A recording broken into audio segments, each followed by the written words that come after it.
Good evening. That was the indomitable Nancy Pelosi. I call her Three Martini Nancy because, well, typically you can't understand what she's saying, but clearly on this video, that's right, her daughter caught her on camera live admitting fault for January 6th. This should be in every single court case of every single J6 prisoners. I'm Ann Vandersteel, and you are now watching Steel News, and welcome to the War Zone. Tonight, we're going to be talking about Jeremy Brown, who's been a frequent guest on this show. Many of my friends, like Mel K and others, have had him on their podcasts. It is critical that we keep our January 6th political hostages, political prisoners of this weaponized criminal cabal masquerading as the United States government front and center. We are seriously at war, people. And if you haven't figured it out now, don't just whisper about it at your little, friendly family dinners and cocktail parties. Be loud and talk about it everywhere. You should be attending every single local municipal meeting, demanding safe harbor for these January 6th political prisoners, demanding that the local officials start to investigate what really happened on January 6th. Because you know what?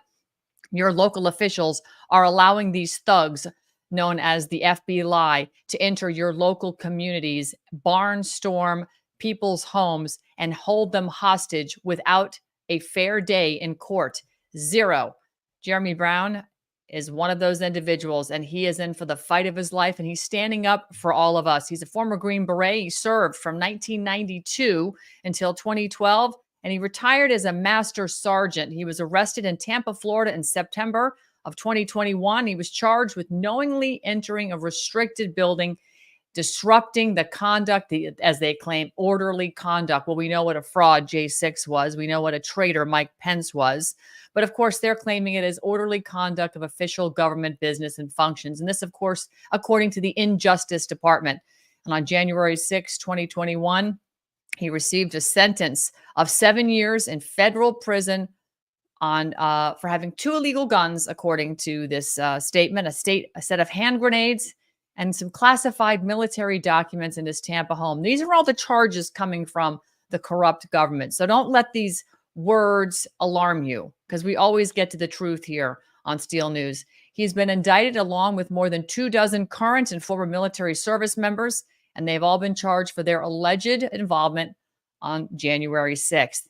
He has been put in general population as of recent in the DC Gulag. We've heard the horror stories about DC Gulags now, haven't we?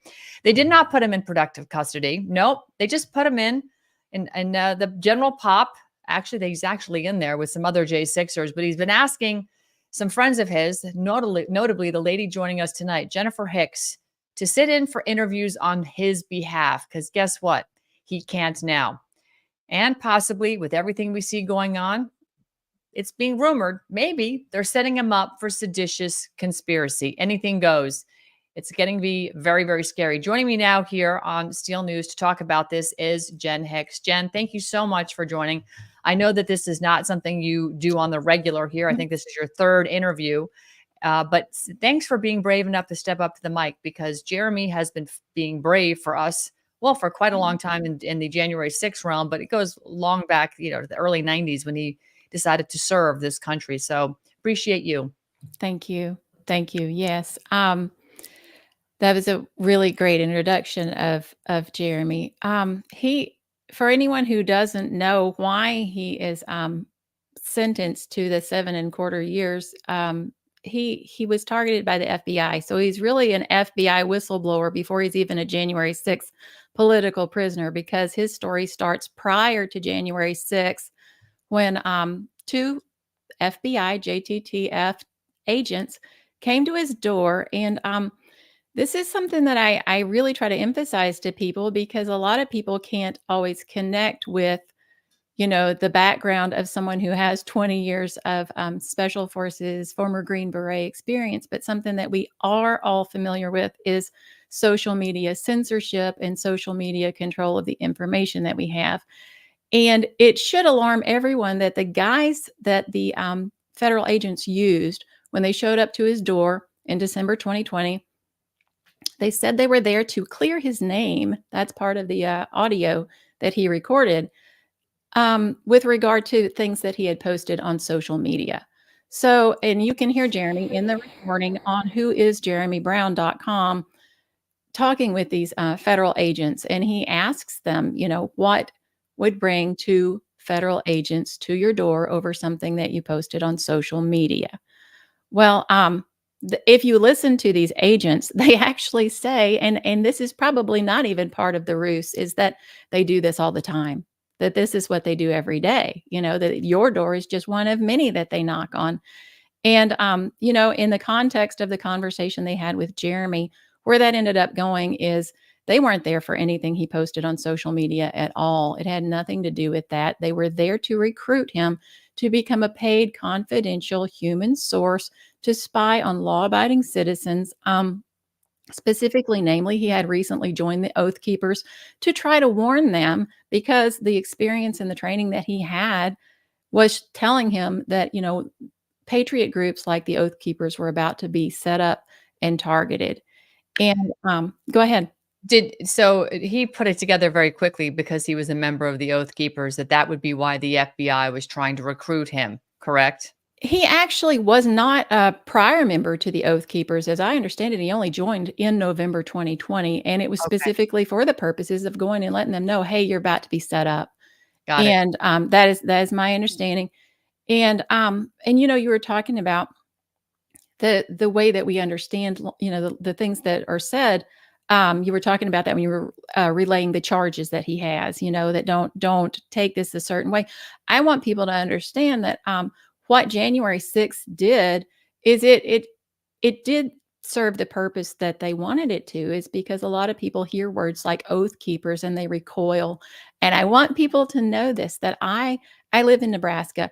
I was a state leader for a group called peoplesrights.org, which is a group from Ammon Bundy, a national group that is also on the same kind of list that Oath Keepers are. And it's, they take those words like Oath Keepers. Those are not words that we should be recoiling from, and neither are people's rights. And so this is what Jeremy's mission is, to expose what happened on January 6th. He wants everyone to understand the government operation that it was. And it started, even prior, I think he says, to when they came to try to recruit him. But that was his, that's when he knew that actually, I don't think that he knew specifically the day that they came to speak to him. I knew he knew that they were trying to get him to become a confidential human source.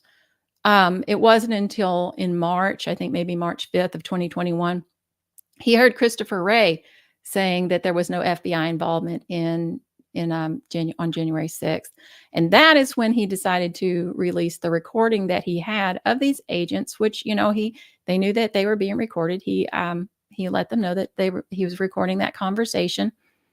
And he released it in March after January 6th. He went to January 6th, actually not in protest, but to go and provide security for mother of one of the speakers on one of the stages that was supposed to be set up. I don't think it ever was, but the areas that were supposed to be restricted that day were different than normally were restricted areas. So he is now in Washington, D.C., taken from Citrus County, Florida, where he was an inmate for the weapons charges that he faced that Ann had mentioned. And now those weapons charges were the result of a 5.5-hour raid based on these two misdemeanors. And during that raid, you see in the news recently where they're talking about the January 6th pipe bomb. And Right. right. Well, that pipe bomb was found the same way that grenades were found at the residence of Jeremy Brown. They were put there.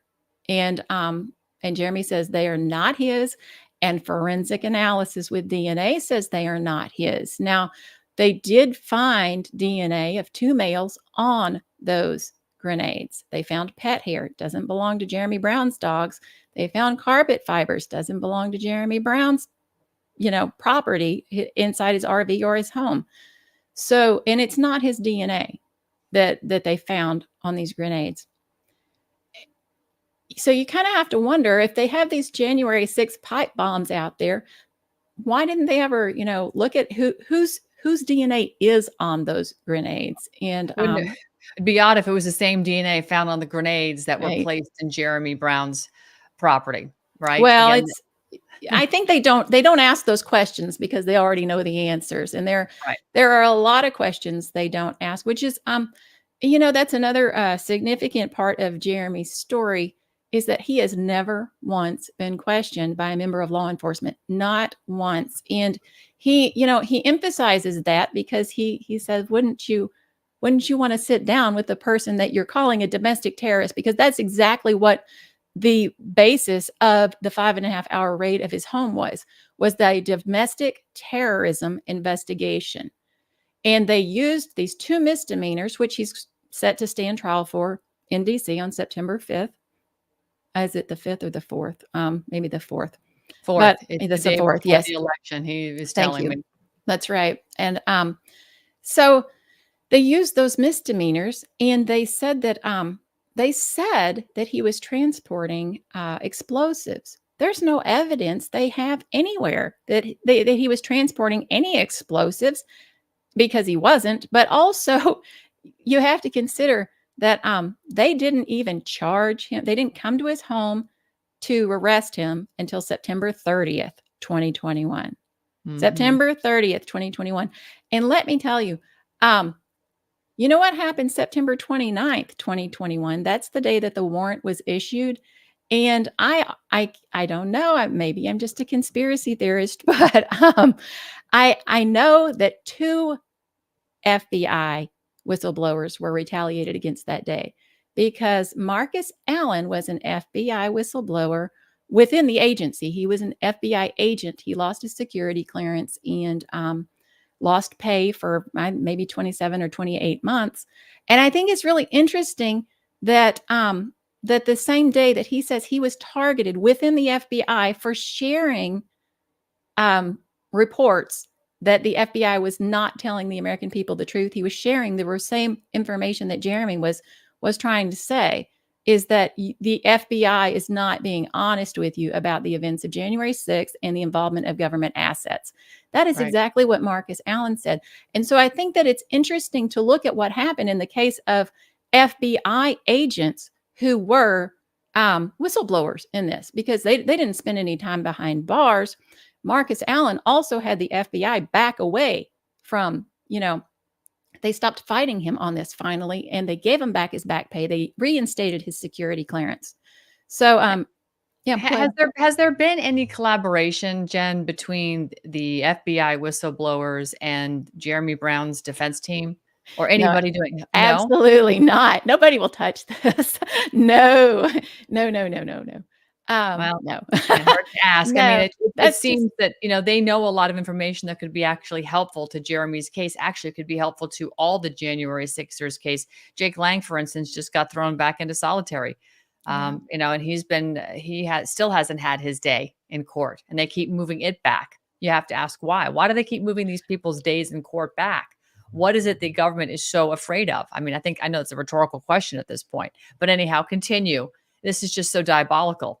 It's It is diabolical. it is diabolical, and like you said, we just have to ask the question. So I don't have any, evidence or anything that, there's any connection between why they would retaliate against Marcus Allen on the exact same day that the warrant was issued for Jeremy Brown. But I have asked the question before I learned that about Marcus Allen, about why it was, what made them pick the day that they picked, because it wasn't anywhere near January 6th. It was day, what, 9, 10 months after, he had been contacted by the FBI, and after January 6th. So they waited a very long time to arrest someone that they believe is a domestic terrorist who was transporting explosives on January 6th. So yeah, well, that's the thing, is that from that point on, the warrant was issued on September 29th. He was arrested after the raid of his home on the 30th, and he's been incarcerated every single day since. They denied him bond because they considered him to be too dangerous. Never mind the fact that he was not, considered dangerous enough to go after anytime between January 6th and September 30th. And also, if you go to whoisjeremybrown.com and listen to the recording of Jeremy speaking with the two federal agents that came to try to recruit him, you will hear them say that on a threat level scale of, 1 to 10, he's a 0. They've never indicated him to be any threat prior to the day that they showed up and arrested him. And so, can we listen to this recording? Maybe you can guide me where it is on the website so that everybody go to can you click on that green FJB? That should take you to the homepage, and it should be right there in the front, that black, scroll down just a little bit right there. There That it is is. and it's probably about a little over 7 minutes long. Let's take a listen to some of it, because I think it's actually quite important that people understand exactly what's going on here. So, all right, we're going to pull this podcast over to the side of the road and just take a listen. I know some of you have already heard it, but I think it's important we listen to this again, because the government is lying to all of us about everything, And the most important thing they can do is maintain control. And how do they maintain control? By scaring all of us. And they're using, people like Jeremy Brown, Jake Lang, and others that are being locked up unconstitutionally so. So here we go.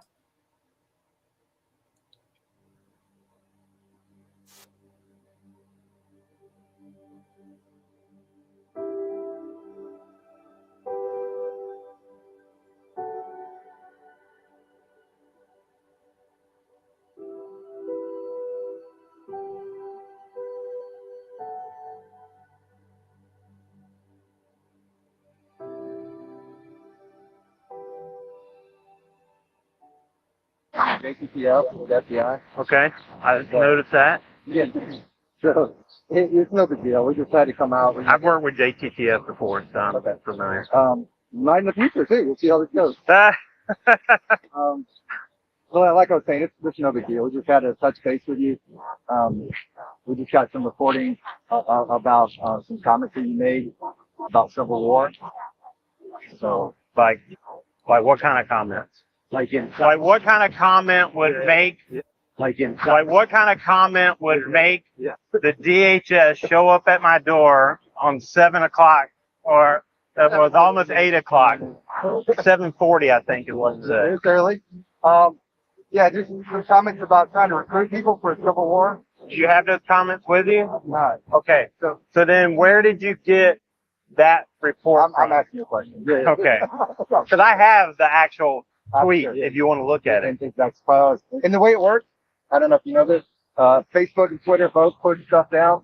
Come look at it. And we do this all day long. Honestly, you're like one in the queue. So Facebook and Twitter directly push information to you. But both sides though. We have the far right, we have the far left. We don't just, because you're First Amendment, Second Amendment, you have right to say whatever you want. Ideology, you're right to do whatever. Right. We do both sides equally, just so you know. I just find it interesting that with everything going on right now, you guys are two agents, which are probably making way more than I am, are sitting here. Oh, it's our job. Trust me, we had to go on a couple of these, and I think it's the political climate right now. Obviously, just got things up in the air. Obviously, what our political leaning is. A lot of people are happy. So. I don't. Well, if you would have pulled up the actual tweet, you would have found that there's no mention of that. So I apologize, but Twitter and Facebook have wasted government time. Just trust us. This is not the first time we've gone out. We've gone all the way up to Spring Hill, the same thing. People put stuff on their cars, people do stuff. It's just political climate right now. Right. You just have to come out, talk with you, make sure you're okay. I can tell right now you're fine. Right. Like you're a good guy. You came out, you met up. We just want to make sure whatever the outcome is in January, your online presence or anything that you do, you don't want to hurt yourself or you don't want to hurt anybody. That we get that warm and fuzzy that you're good, like you're upset. Either way it happens, and we don't care which way you lean. Right. And we just want to make sure that you're not hurting anybody and nobody's going to get hurt over the outcome in January. Again, you'll never see us again, and this can be closed on our side. Just making sure that you're okay. Everybody's upset in different ways, and that's not why we're here. Just making sure that you don't want to hurt yourself or hurt anybody else. So, I read it. I wasn't concerned about it, but we're just required, just because of the climate right now, come out and talk to you. Right. We're here. Right. We checked the box. We're like, Jim's good. and we move to the next guy. Okay. So honestly, this is probably wouldn't be a concern if it wasn't around the election. I have no issue with still on. Well, those comments weren't around the election, were they? No, not that I saw. Because I got rid of Twitter. Yeah. So I thought it was kind of comical that now that I can no longer have it. So yep, I wouldn't worry about it. Just wanted to sit down. Do you mind if I see which tweets you're referencing? Well, Obviously, you printed a couple out. That I printed out. I mean, I am a relatively vocal guy. Right. You can be as vocal as you want. Hey, you got first amendment right to say whatever you want. Well, this doesn't even mention it. This doesn't even mention it. This is poker. This is a poker analogy. This is even more so. And this is what we do, and you being a former guy or whatever.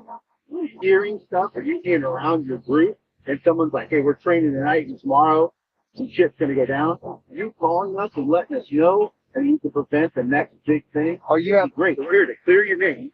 And we're also here if you want to work with us in the future, and you hear stuff in your circles that bothers people, us, whatever. and not ex-wife, your stuff like, just can't get involved in civil matters. But you hear of a pending, imminent situation in Tampa, whatever. we love to hear from you. And if we can, and again, I can't make any promises, but like, you provide information that prevents something big, the government pays for that. The government, we would love to. I know how the CIs work. That's the thing. And I don't want to overwhelm them, and I don't want to say, look, get your fingerprint picture and sign you up today, but we think that we can help you, we can help us, and we can definitely, on this side of things, less aggravation. That's why we're here. Right. You got something. We're 24/7. Okay. And like I said, we weren't. I knew it from the second I was, you're a normal person. You know, like if it was going down, we would not left that day. Like, Oh, I know. If there's a level, and I don't want to make light of this, but if there's a level of 1 to 10, we're like at a 0. Right. I mean, again, you're not that guy. We can just definitely document that, memorialize it in a report. You go on about your life, deal with your stuff, and if anything, and you can tell me to F off, like on social media, Big Brother, conspiracy theories, whatever, they do monitor that. I'm not that smart. He's not that smart. People smarter than us, that's how it gets filtered to Tampa, and they're like, go knock on this guy's door. Hey, definitely, like Paul said, if you hear anything, just call me. Shoot me an email. Actually, shoot me an email. I'll respond right away. So And we can meet on a monthly basis. We can chat when things are open, get a coffee. But again, we don't have a crystal ball, and so the news or whatever. No, I know. Like I said, I know you're just doing your job. Well, that's all we got. I don't want to take any more of your time. I want you to get back to your girlfriend. Well, look, I appreciate it, guys. I'm going to turn this off because I don't think y'all are going to put me in cuffs. thanks so much. So, hey, y'all be safe. Yeah, you too. Take care of yourself. And if I hear anything, I'll let you guys know. Yep. All right. Hanging up, whatever. All right, have a good one. So, I mean, to me, that's pretty obvious that the FBI didn't look at him as a threat at all. They did not look at him as a threat at all, based on what we just listened to, the conversation between Jeremy and the 2 agents. So, why is this not sort of front and center in his case right now? Why is this not sort of if I was the opening defense, I would be playing this recording saying, what happened? What changed? They wouldn't allow that to be played at his trial. They wouldn't allow it. And so, I mean, in fact, talking about what valid reason could the prosecution and the judge make to say that that is not admissible in court? I think that they tried to, I'm not going to say this is 100% right, but I think they tried to introduce it to try to show motive, for why he was being targeted. And they said that it was, they didn't allow it. I'm not entirely 100% sure why, but I know that they did not permit the jury to hear that. And so, it's, he definitely has been targeted. And not only that video shows that, or the audio, but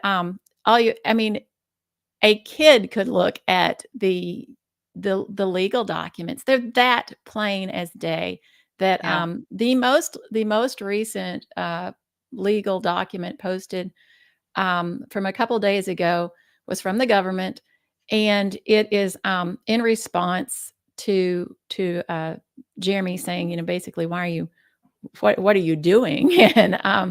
And they said basically that their job is to review the available evidence to streamline the government's case in chief while proving the elements of the charges beyond a reasonable doubt. These are misdemeanor charges. Now listen to the next sentence. This includes reviewing hundreds of messages on various Oath Keeper signal chats to determine which messages are most relevant to the defendant's intent and motive on January 6th. it goes on with a whole lot of quotes from other oath keepers, not Jeremy. And this is what his case has been like for a while now, is that they offered him a plea deal and he said no. And when they offered him the plea deal was, say you're guilty, say you're sorry of trespassing, that you were standing in the wrong place at the wrong time. We'll take care of the other, this is it. And if you don't, then we'll come at you with additional charges. And that's when this is and it actually started before this, because maybe it was in March 2023. I'm not exactly certain of the date. They tried to join Jeremy's misdemeanor case with other oath keepers who are being charged with felonies. They wanted to try them all together, and that didn't fly, because these are misdemeanor charges, but they are trying. And so, Jeremy's always asked, why didn't they just charge him with what they're trying to get to stick, right? They're trying very hard to get this to stick. And I'm not an attorney, I'm not a lawyer. So I don't know. I think that it may have to do with that they don't want to open him up to, what he might be able to access through discovery. I don't know. For, if they were to charge him with something more than misdemeanors. But I do know they didn't want him to proceed to that September 4th trial, because they tried to make it go away. And so when they tried to make it go away and he said no, and then they really hammered down hard to move him from Citrus County to DC.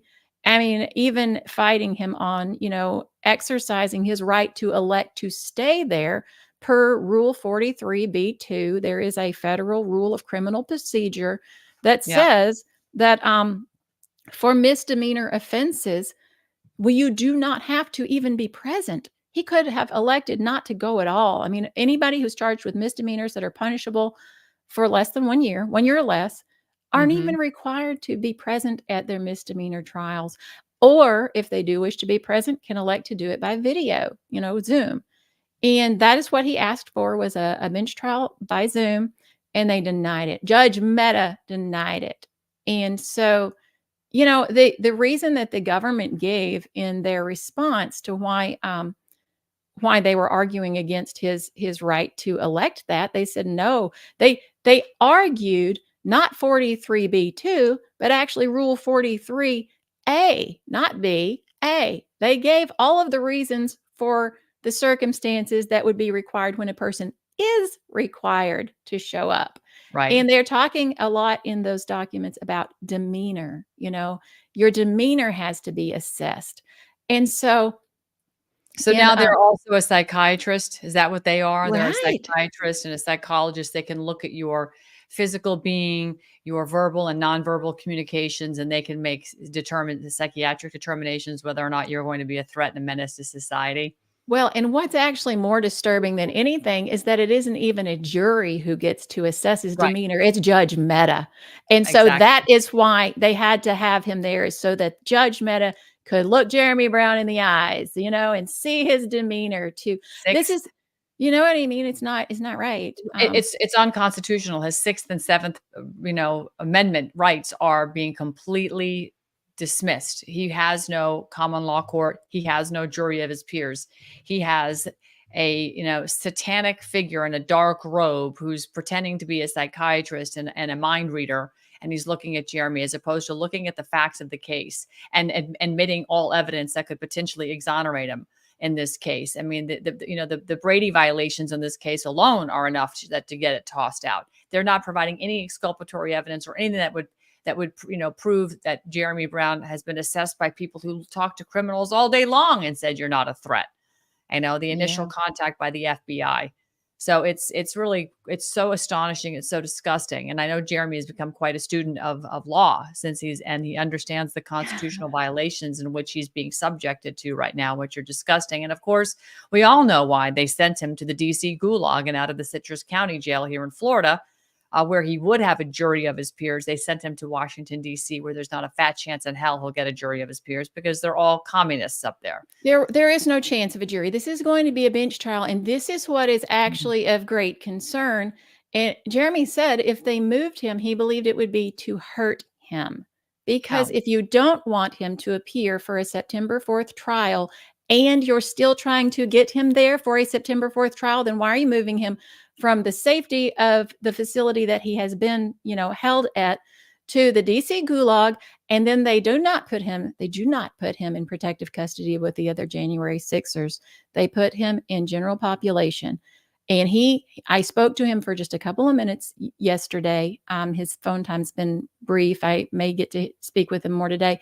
He said it's filthy. He said it's like a dungeon.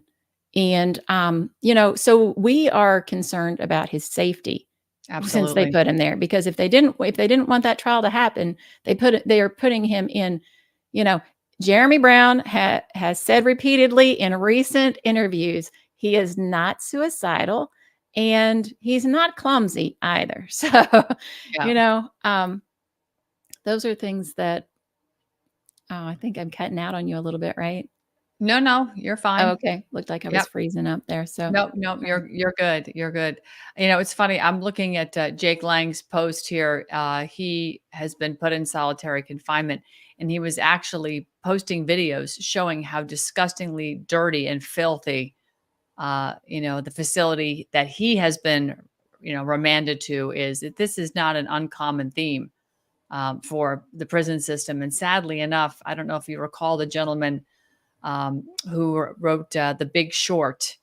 About shorting the housing market in 2008. His name just went right out of my head. But anyhow, the point I'm making, Michael Burry, he's an investor. He predicted the housing market collapse in 2008 and invested a ton of money and made a ton of money. Well, recently he's liquidated everything and moved everything into private prison systems. That is the dystopian view of where he sees America going. wow. When the investment du jour would be to invest in incarcerating people and growing that those facilities of incarceration. So this is unfortunately a really strong indicator of where our country is going. And the January Sixers are the tip of the spear of what happens when you become a dissident and speak out using your First Amendment right to redress your grievances with the people that you employ. But clearly, that whole paradigm has been inverted. So what do you expect now? What are you and the team for Jeremy's defense expecting in terms of the next coming days, weeks, months as it rolls up into the election? Well, I think that they have been not that they're actually treating this as if it is a misdemeanor trial, and it does look like they're going to possibly follow through with their threat that they made when he refused to accept the plea deal to add on additional charges of seditious conspiracy, possibly some other felony, who knows. But it's definitely, the evidence is there that they are looking at doing that. They're not, the argument that they're making has absolutely nothing to do with two misdemeanors, moving him, and it comes, this is judicial economy was thrown out the window when the decision was made by Meta to move him from Florida to DC. I mean, this is a process that takes him through, and the other January Sixers have had the same experience. They go and they stay in a jail in Oklahoma for a week or two, and then they're moved to the DC Gulag. And if they're lucky, they get to go in. Lucky, right? It's all relative. There's none of them lucky. This is just wrong, all of it. But we really want to get him out of the general population and in a protective custody area. So, but the cost of it comes at this is government resources that Judge Mehta decided that this was worth it to use government resources to do this, so that Jeremy Brown could stand in front of Judge Mehta, not a jury, for two misdemeanors. And so is that even we just hope that he stays protected and hope he stays safe. And with regard to the things that you heard in that audio, when they're talking about the concerns about censorship, that was, like I said, that was a guise that they used to show up at his door. But I would not discount anything that they said, especially with everything that's going on in the world right now, with it being another year in which we have this political climate where they are cracking down right now on everyone's social media. The Free Jeremy Brown account on X the other day was suspended. I have no access to that now. And I watched it disappear right in front of my eyes in real time, so that the number of people that account was following went to 0. And then after that, the number of followers went to 0. And then after that, it just, if you go and look and search at JMB Freedom on Twitter, you won't even see the background pictures. There's nothing there. It's all black. It just says at JMB Freedom. It's all gone. So anybody who thinks that Elon Musk's Twitter or X, X is a place where, voices can be heard, that isn't true. I have contacted and reached out trying to ask why the account was suspended. Can't get any answer. I think they said it was spam or potential manipulation or something like that, which I was not doing anything any differently than I had been doing.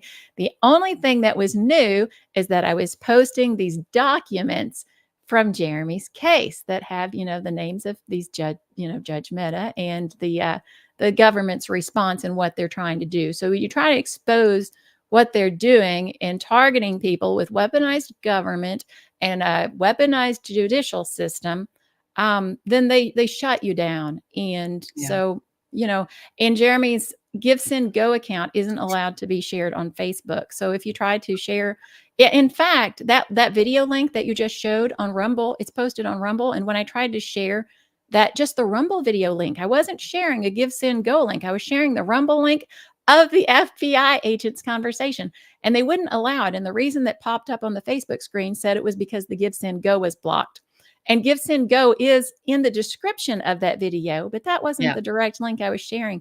So they really, it's specifically targeted, and it is around an election time. And I think, it's just probably going to get worse, and it makes it harder for us to get these stories out there. So I really appreciate Yeah, of course. Have you all had any contact at all with anybody in the Trump administration, past and potentially future?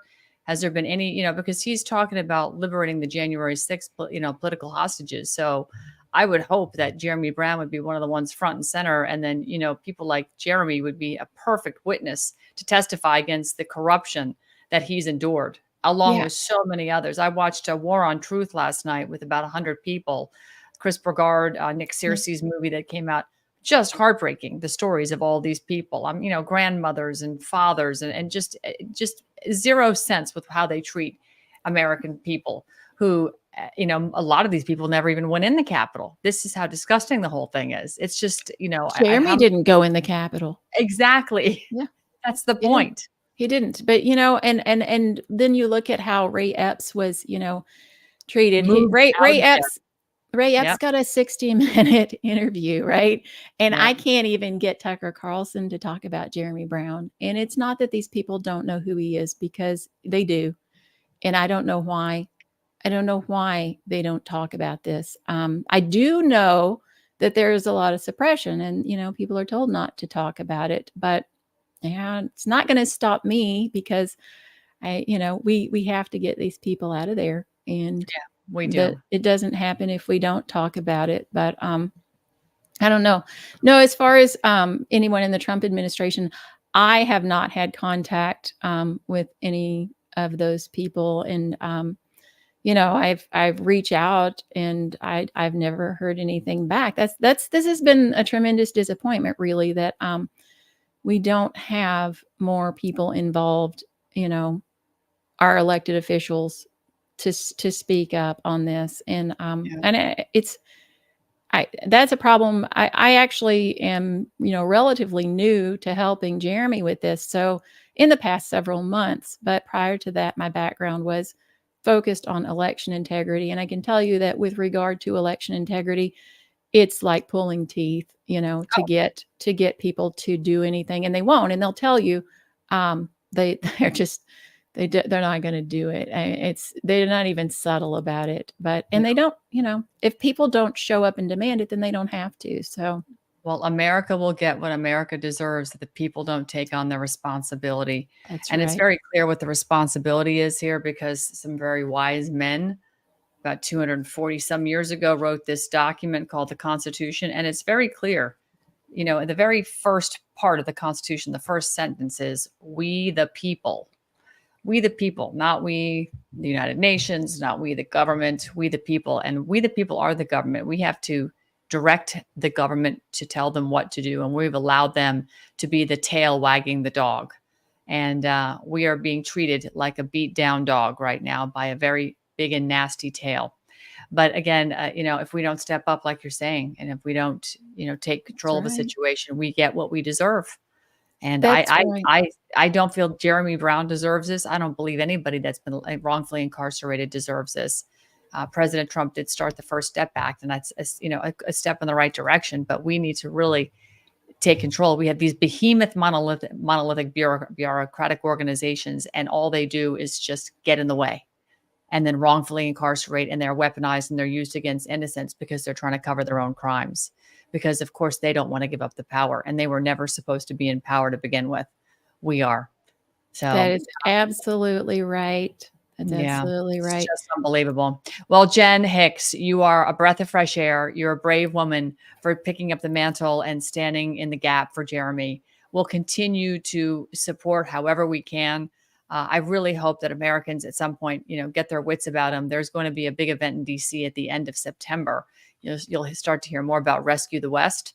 And, you know, I do believe that the weaponized, you know, should we call it justice complex? It's just injustice complex. But, you know, the judicial complex has been completely weaponized, has to be addressed. And solutions come from the people in common law, not in this law of commercial, you know, administrative law, admiralty law. That's not where we're going to get justice. We, the people, have to restore the 6th and 7th Amendments and give people common law courts and a jury of their peers. Bench trials ain't going to cut it, as they say. So again, best website for people to follow and learn and get information, and where they can find the links to Give, Send, Goes, etc. You bet. Who is Jeremy Brown is the best place to get the most recent updates. You can also find a lot of content from the past, sort of more archived in the jeremybrown.defense.com. Both of those websites will take you to links to the Give, Send, Go, where you can donate. And if you're able, then I would implore you to do that, because his the censorship, you know, is really making a dent in the donations. And so if you're able to give, that's greatly appreciated. And if you're not, then please just share with other people, you know. And that is the nice thing about the websites, is you don't have to share those through social media. You can email them, you can send them other ways. And also, I would invite you to join Jeremy Brown's newsletter, because before he got moved, he started a newsletter, and it's there's only a couple of them up there right now. But you were talking about we get what we accept, and one of the in the last newsletter that he had, he explained he'll take questions, and so hopefully we'll be able to get back in touch with him and he can answer more questions that are selected. But someone had asked him about a logo that he had designed in jail, and he gave a story of that, which was really nice. And part of that logo has 2 wolves on it, and the one is black and one is white, representing good and evil. And he says it's, you know, from an American Indian tale that says, you know, good and evil, which one wins? And it's the one you feed. That's And right. so, you know, it's kind of interesting to be able to connect with them that way through the newsletter. So you can sign up on whoisjeremybrown.com for the newsletter.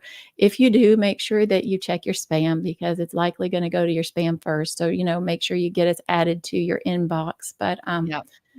trying to do that once a month. And I try to do it on the 15th. I think I've hit around the 19th the last couple of times, because things just keep happening that, you know, you're trying to keep up with all of it. But we really appreciate that you allow us to speak here, because that is My gosh. yeah. Absolutely. Absolutely. Well, again, Jen Hicks, thank you so much. We will Thank you. keep you and Jeremy Brown's and Tylene, his beautiful girlfriend, in our prayers. It's really a rough go for everybody right now. And I think everybody's a January 6th political hostage, the way I see it, because we are being silenced. And they're trying to beat us back into submission. And it's very obvious they're going to try to steal this election again in November. If anybody's paying attention, we just had a terrible election here in Florida. A lot of the supervisor of election offices collapsed their websites on 58 out of the 67 counties all had their websites go down on Tuesday, our primary last week. for about 25 minutes. And then the results weren't at all what people expected once the websites came back up. Who knows? It's just crazy how these things keep happening over and over. Anyway, thank you so much. God bless you. Thank and you. again, God bless Jeremy Brown. Thank you very much. You're right. That's all right. Okay, everybody.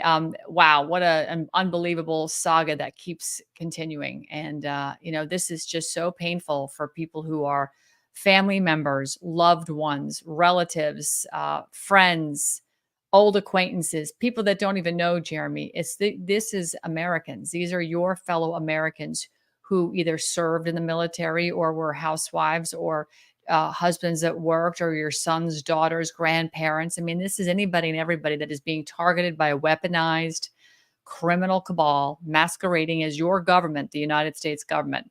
It's just despicable what's happening. It's treasonous with what's happening. And on that note, I'm going to leave you with a trailer for a movie called This is Treason. This is a clip from one of the contributions I made. It's being put out by J.J. Carroll and Ryan Matta. The production and the editing on this is bar none some of the best I've seen. And they have a lot of people that they did interviews with for this documentary that's coming out in October. I think it is going to be a hella surprise, and what I would call one of the October surprises, because it's really laying it out there. And everybody has a part to play. So again, we the people, what's your part to play? Have a great night, everybody, and we'll catch you again more here on Steel News. Mr. Secretary, the Southern Border Hebrew Immigrant Aid Society, HICKS, who is about as Hebrew as the Catholics are in Catholic Charities. You've often spoken about your partnership with these NGOs. Who's paying for this? Are you aware of who's funding these NGOs? We are grateful for the appropriations that Congress. So the United States taxpayer is funding them, is what you're saying. So when I look at the border, I look at how the United States government using NGOs as public-private partnership is how they are protecting themselves legally from getting in trouble, because they're offshoring all of the activity that's illegal to private entities. They've become very evil. I think NGOs are evil. Oh, they are evil. But they're laundering all the money. This is a massive money-making operation, and it cannot happen without the NGOs. Prosecute every single MGO. They have committed treason, and they're in cahoots with the cartel. You understand the NGOs are paying cartels to bring the people in, and they're paying the lobbyists to pay the members of Congress to keep the laws favorable to allow this to happen, because they want the money, they want the children. A whistleblower says HHS is knowingly placing children brought over the border illegally with criminals and sex traffickers. They're making millions of dollars off of the lives of the children. We've had movies like Sound of Freedom come out. That is nothing. That movie was great, but it was nothing. But it didn't get the American people to stand up and go, wait a minute, we got to close this border. Lies. We do not have open borders. And migrant crime is not a thing. And migrant crime is not a thing. And migrant crime is not a thing. I'm furious with the mainstream media for carrying the water for this federal regime in control right now that is painting a completely different narrative. Yes, people want to immigrate to our country because of the possibility of a better life. People want a better life. You got MS-13, you got pedophiles, you got child rapists. It's not about poor people that are looking for a better way of life. It's about trafficking them in here. It's about changing the demographics. It's about destabilizing America, the voting electorate. It's also about importing a boatload of criminals. Venezuela. That will do terrorist activities in this country in 2024 at some time. And now we have a report that 8 ISIS operatives were captured in the United States, and this is great that they caught them. But we have over 12 million people who've come into this country that we haven't properly vetted, and we're not going to always catch them. Isn't the concern is this is potentially the tip of the iceberg? Give me your thoughts if either one of these men win the election. What do you think America looks like? If they give it again to Joe Biden, I think the FEMA camps that they're using right now and the illegal migrant camps, I should call them, will be eventually for people like you and me. They're building camps for political dissidents in all 50 states, and it's hitting mainstream news. A Democratic candidate for Congress in upstate New York said this: MAGA supporters should go to, quote, re-education camps after the 2024 election. Now, if Trump were to get in, it's going to go one of two ways. He's either going to continue with the advisors that he has had in the last go-around. They were good. They got the economy going and did all that stuff, but they never drained the swamp. And he still has a lot of swamp creatures around him. So if he doesn't get rid of the swamp creatures, if he doesn't start hearing the American people screaming about how bad it is, about how bad warp speed was, if he doesn't get realistic with the fact that he was lied to and he doesn't admit it to the American people, he's going to lose a notch.